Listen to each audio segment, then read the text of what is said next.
I've spoken directly with Prime Minister Modi. Work with us to fix this. We don't want to be having this fight. The response of the Indian government has been to deny, to obfuscate, to attack me personally and the integrity of the Government of Canada and its officials and its police agencies, rejected our attempts to find some way through this.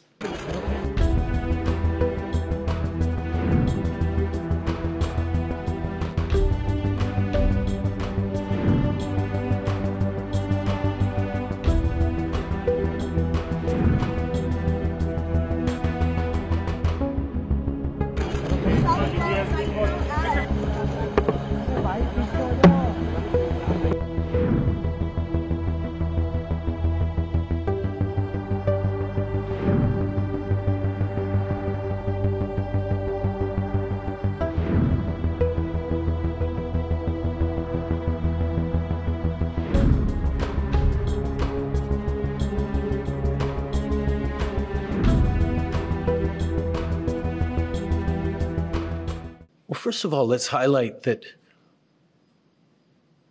none of us want to be in this situation.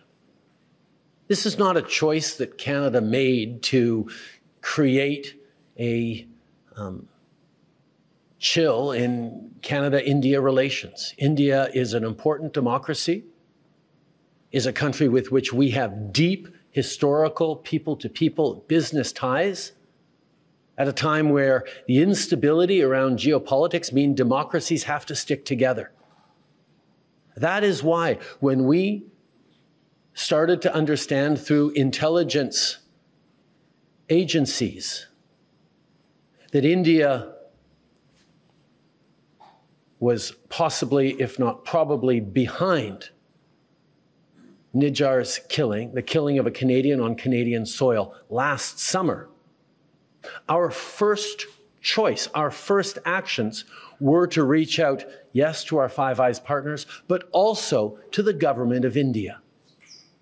To say, we know this has happened.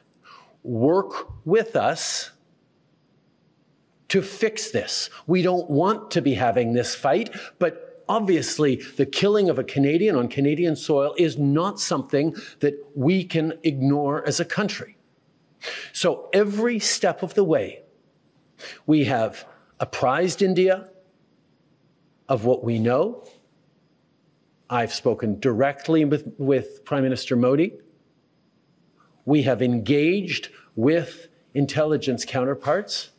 And unfortunately, every step of the way, both after I made the statement in the House of Commons last September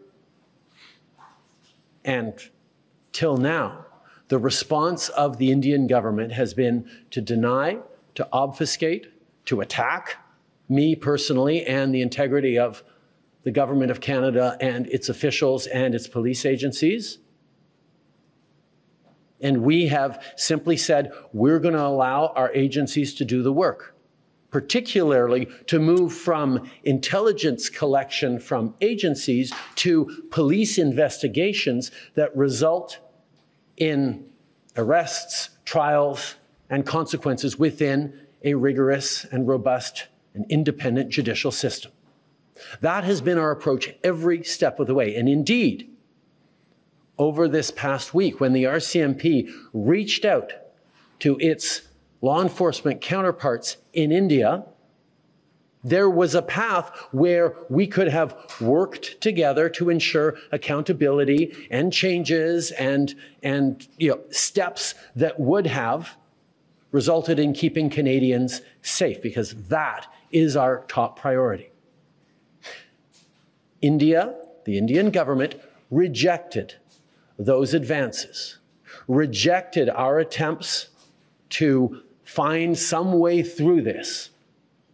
And that brought us to this point of having to disrupt the chain of operations that go from Indian diplomats here in Canada to criminal organizations to direct violent impacts on Canadians right across this country. If you like this video, then like, share and subscribe to ET Now.